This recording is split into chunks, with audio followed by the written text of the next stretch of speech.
तर ही थेट दृश्य आपण बघतोय मुंबईतली लालबागच्या राजाच्या विसर्जन मिरवणुकीतली ही दृश्य आहेत। या ठिकाणी भक्तांच्या उत्साहाला उधाण आलेलं आहे। भक्तांचा महापूर या ठिकाणी मुंबईमध्ये पाहायला मिळतो। तर थेट जाऊया यावेळेस आमचे प्रतिनिधी गणेश कवडे आपल्यासोबत जोडले गेलेले आहेत। गणेश, आपण बघतोय मुंबईमध्ये भक्तांची मोठ्या प्रमाणात रीघ लागलेली आहे आणि आपल्या लाडक्या राजाला लाडक्या गणपती बाप्पाला निरोप देण्यासाठी मोठ्या संख्येने भक्त जे आहेत ते गिरगाव चौपाटीवर येत आहेत। काय सध्याचं चित्र?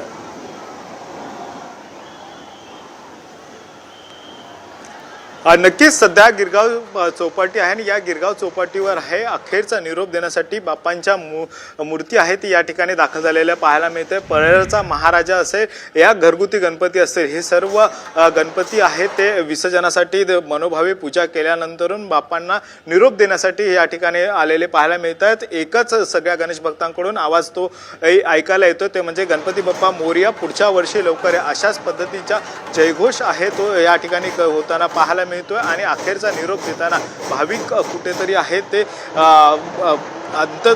विधीसारखं आहे त्या पद्धतीने आहे तो निरोप दिला जातोय, कारण की 10 दिवसची मनोकामना आहे ती केल्यानंतरून भाविक आहेत कुठेतरी भावनिक पद्धतीने आहे ते बाप्पांना निरोप देताना पाहायला मिळतात आणि आपल्या ज्या काही मनोकामना आहे त्या गणपती बाप्पांकडे मांडलेल्या पाहायला मिळतात। आणि पोलीस प्रशासन असेल, महानगरपालिका असेल यांच्याकडून देखील आहे ती सजग तयारी आहे ती या ठिकाणी केलेली पाहायला मिळते। विशेष करून या ठिकाणी येणाऱ्या सगळ्या गणेश भक्तांवर ड्रोन आणि CCTV कॅमेऱ्याच्या माध्यमातून आहे ते पोलिसांकडून आहे ती नजर आहे ती ठेवली जाते, कारण की गिरगाव चौपाटीवर मोठ्या संख्येने आहे ते गणेश भक्त आहेत ते येताना पाहायला मिळतात आणि त्यामुळेच महिला आणि बालकांची देखील आहे ती विशेष काळजी आहे ती गिरगाव चौपाटीवर घेताना पाहायला मिळतात।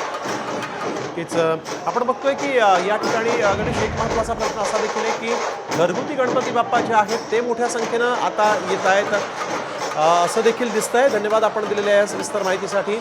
तर गिरगाव चौपाटीवरून आपण बघितलेलं आहे गणेश कवडे यांचे प्रतिनिधी यावेळेस सकाळपासून गिरगाव चौपाटीवर आहेत आणि गिरगाव चौपाटीवर मोठ्या संख्येनं घरगुती बाप्पांचं विसर्जन होत आहे आणि ही दृश्य आपण बघतोय ही आहेत मुंबईतली लालबागचा राजा ज्या ठिकाणाहून मार्गस्थ होणार आहे त्या मार्गावर मोठ्या संख्येनं या ठिकाणी गणेश भक्त आहेत। ही सगळी लाईव्ह दृश्य आपण बघतोय। थोड्याच वेळात श्रॉफ बिल्डिंग परिसरामध्ये लालबागचा राजा येईल त्यावेळेस पुष्पवृष्टी होणार आहे आणि लालबाग परळमध्ये मोठमोठ्या गणपती बाप्पांच्या मूर्ती आता विसर्जनासाठी निघालेल्या आहेत। पुण्यामध्ये आपण बघतोय पारंपरिक नृत्य या ठिकाणी करण्यात आलं, पारंपरिक खेळांचं सादरीकरण देखील इथं होतं।